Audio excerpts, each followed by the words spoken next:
And now I'm like completely the opposite. Like I'm like, bro, I pray for my son, I pray for my family, I pray for random people I meet, I pray for random stuff I see on the internet. If I see another artist, Not really a question, but I'm right now studying so hard in psychology because I know that that's my career path and how I want to make a difference in the world, but I never want to give up on music. So when the time is right, I hope that I get the chance to work with you on something. Oh no, for sure. And I mean, and I'll I be look around forward for to a that while, day. unless I get struck by lightning, which I won't. No, you'll live, bro. You're I'ma strong live. like that. Yeah, I'll You're probably built live. different. Honestly, if I got struck by lightning, it'd probably go right through me. I'll probably have superpowers after. Honestly. But yeah, for sure, bro. Just keep studying, man, because I respect that a lot. Thank you. You know, like my family was big with school, and they really wanted me to go to school. And I mean, I'll be honest with you. I dropped out of high school, and I went back and got my high school diploma. I respect it. Just for my mother. You know what I mean? Even better. And then I went to community college, and I was super locked in. I loved it. And I was Shout out, doing Mom. music, yeah. And I was doing that for my mom, and I was like, I don't love it as much, but I love it that I'm doing it for my mom. So I was like, whatever. And it was easy for me, you know, whatever at first. And then I was kind of just like, damn, what am I going to do? And then one day, Job called me and was like, yo, let's go and do shows. And I was like, That's it. well, I can't turn that down. Yeah, literally. Oh So my God. that's what changed my life, literally. So I mean, I was here for last you, night. don't stop going to school, man. Thank you. Thank Don't you. stop. Don't stop. School is a great thing. A lot of people will be like, oh, yeah, you can't go to school and chase your dreams. That's not true. Because, look, we having an amazing conversation right now. You feel me? And it's like, hopefully It's this all worth it. inspires you to even get better or even, you know, do more research or keep doing type of things like this with other artists and stuff. Like I said, I'll never give up until that day comes for in the sure. future where Don't. that happens. Don't ever. Don't. Thank you. And about a freestyle? Well, I was going to ask you about your time in Talk. Europe. So what happened on stage? Okay, so we was in Europe one time, and it's like really weird, but And this isn't the guy who jumped to his near death? no, not that guy. No. So we were in Europe one time, and like, I mean, you know, I know what like American drugs look like or whatever, but people were like throwing American drugs at us on stage, and I was like looking at them, and I'm like, shit, this shit probably kill a motherfucker. So like, Yeah. I was like. At first, I was like, I'm going to throw him back into the crowd. And then I was like, wait. If I throw him back into the crowd, someone else going to die. So I literally grabbed a bunch of them on the floor. They were like all on the floor of the stage. And I grabbed them all. Excuse me. I had a burp. But I literally just threw them out in the garbage. And I was like, don't let nobody touch them shits. Keep them in the garbage. Fucking, I should take that garbage out right now. And it's just like, bro, fucking...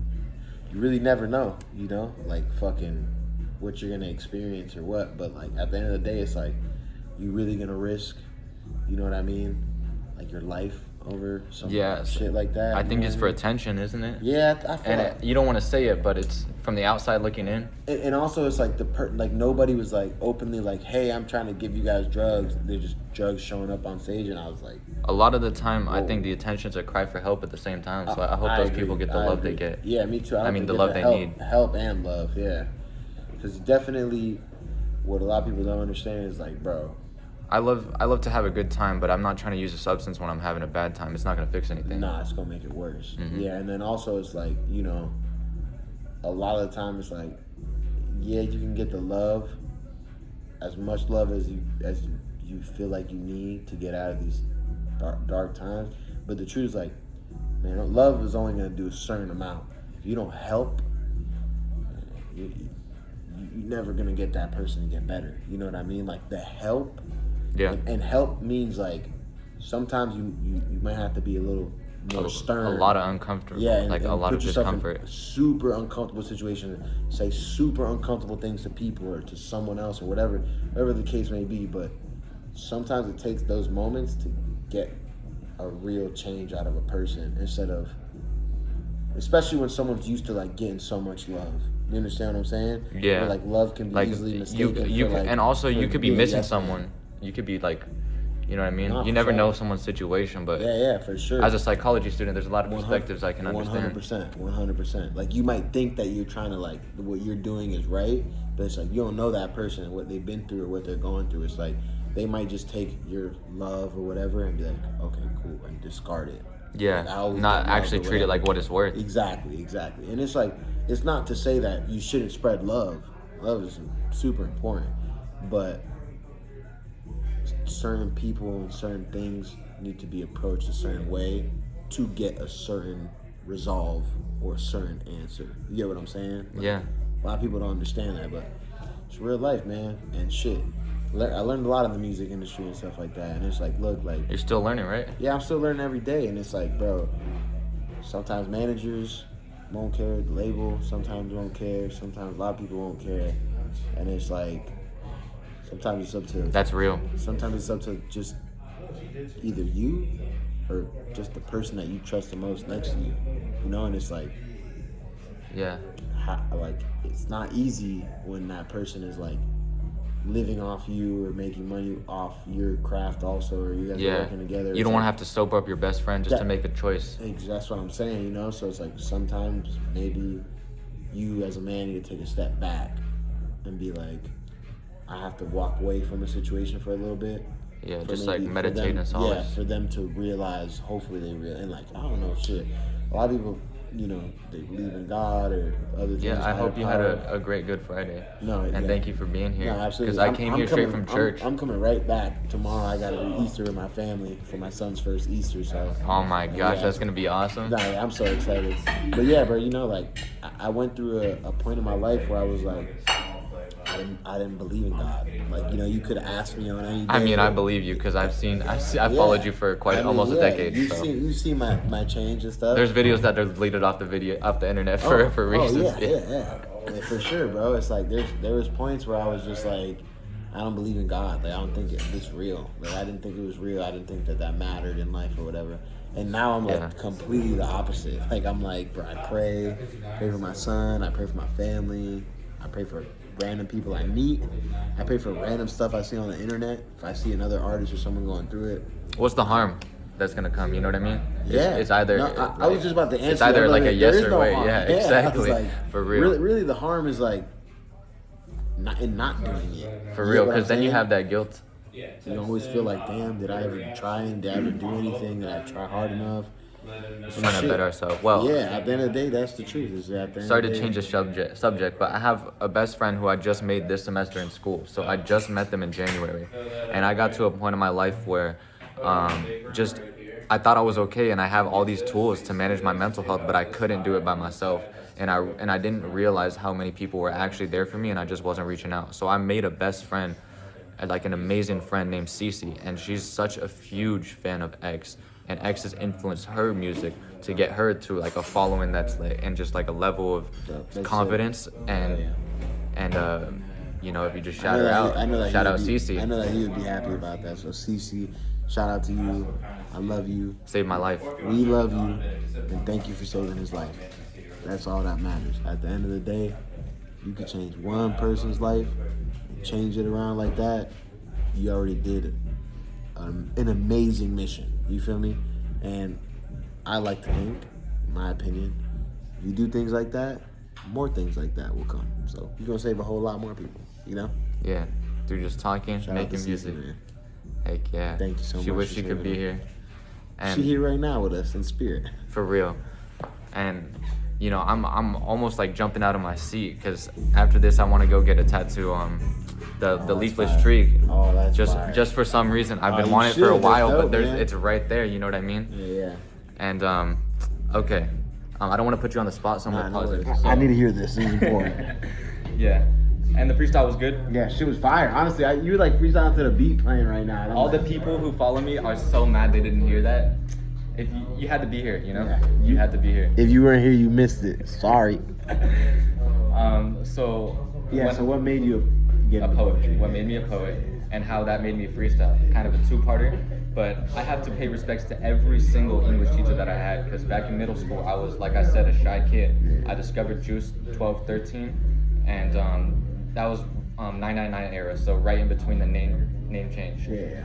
And this girl, I liked her or something, and for our poetry assignment in that English class, which is the first time I've ever had written a poem, I missed that day because I was skipping and calling this girl, and I should have been in class. That's the only day I ever missed class in my life.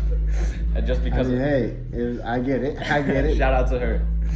And so I had this poem, and it was called Her, and I wrote it, and I gave it to the English teacher, and she's like, well, the reason I gave it to her is because we had those poetry assignments, and I didn't even write it for that, but I was like, oh, I have a poem, can I just turn this in and get points? And she's like, of course. So she read it, and it was not that good, I don't think, but she said it was good and to never stop. So I never stopped. In the high school, I kept going. That's fire. And my high school teachers like recognized that was actual talent, and I was like, oh my gosh, like I was talking about triple entendres when I was like 16. Yeah, that's fire. And that's so sick.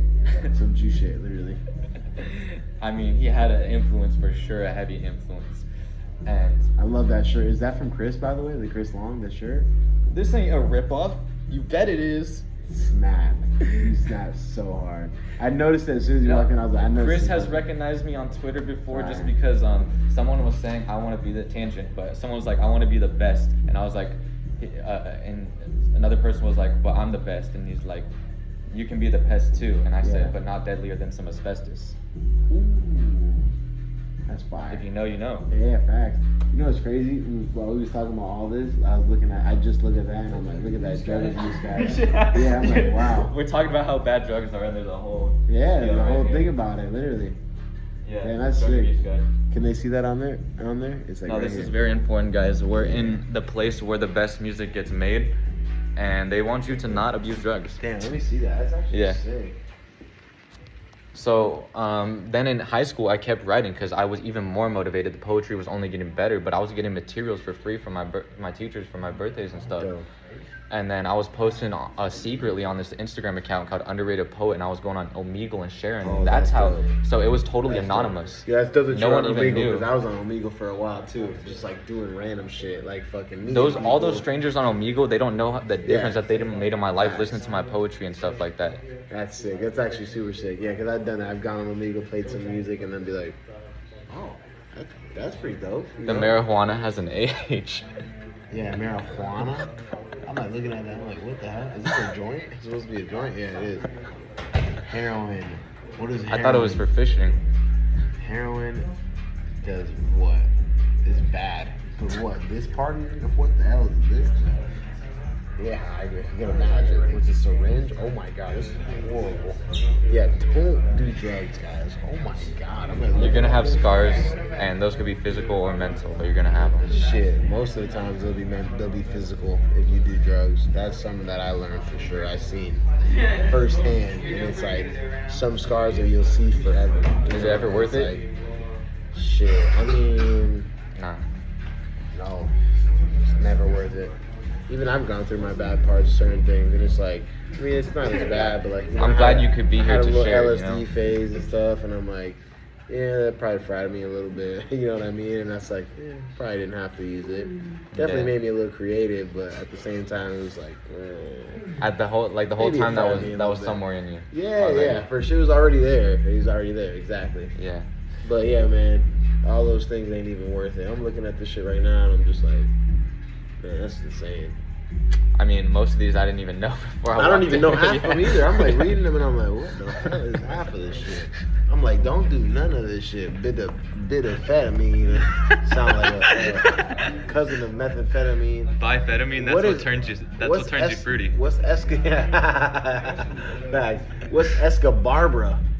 I know that's not what it says, but fuck. Yeah. Holy shit, man. And all these drugs are trademarked too, or copyrighted. Like, I don't want to have to pay a copyright just to get high. Yeah, right. Facts.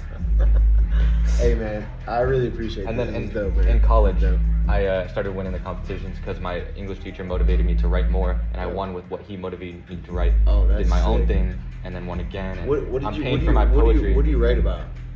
I would love to share some with you. Yeah, because different kind of themes, but my first winning is important. It was about the fentanyl crisis. Dope. So that's sick. Bringing attention to exactly what we're talking about. Like, it's important to talk about these kind of things. Damn, so you wrote poetry about fentanyl. Like that. Because I lost. We all lost people. Everyone did. Yeah.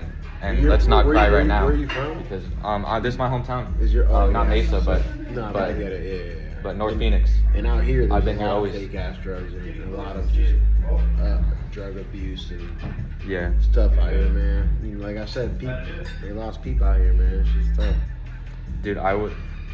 Shit's crazy. I don't want to cry right now. Yeah, but trust I me was either. Honestly, I was like, man. I'll say I was in school, and I remember that entire day, and the day after. Oh, bro, I'll never forget that either, bro. Like, fucking the day Pete passed away and shit. I was with Ski at his apartment, and I was like, we were playing Fortnite. He was a pioneer of the emo era. Yeah. Oh no, he made the emo era. Like, I'm glad you gave him his credit. As cool as it is right now, without Pete, it wouldn't be as what it was. There wouldn't be no such thing as emo hip hop. Nah, like there's some emo hip hop rappers out there for show, but no. It would be different. Not as it would be a good different as world, him. different dimension. He was supposed to be like a super pop star, legend, like emo pop star. Like he was the definition of emo pop star. Yeah. My bad, bro. Yeah, but man, let me hear some poetry if you have it. If you remember anything. Should I turn out the video? It doesn't matter if you want. Okay. I mean, I don't know if I can remember something off my head. If you have anything written, maybe it would be better. I can start with what's off my head and then go back to the written. Okay, cool. But I'll show you what one, 'cause that's cool. And let me know, comment down below, what's your favorite unreleased Lil Uzi Vert track? I want to know. Put me on, and I'll start. My favorite is Psycho. Oh, also, thank you to Scheme. And when you watch this, I love you, bro. You can just call me Steven. And feel free to just reach out anytime for any reason. Never hesitate. And goodbye. Do not subscribe. Please, just don't subscribe. This is just to share with the homies. Okay, so only the homies. Regrettable. Your man's a half sender. Meanwhile, I'm a metal bender with a file. Last girl wasn't there, it was vile. Drinking night to night tea, sharp crocodile. Wanna hate the world, but this kindness is showed to me. Money ain't shit unless it is owed to me. Take a shell to your lining, your car be declining. I watch you bleed out, in my seat I'm reclining. Talking about my craft, I'm refining.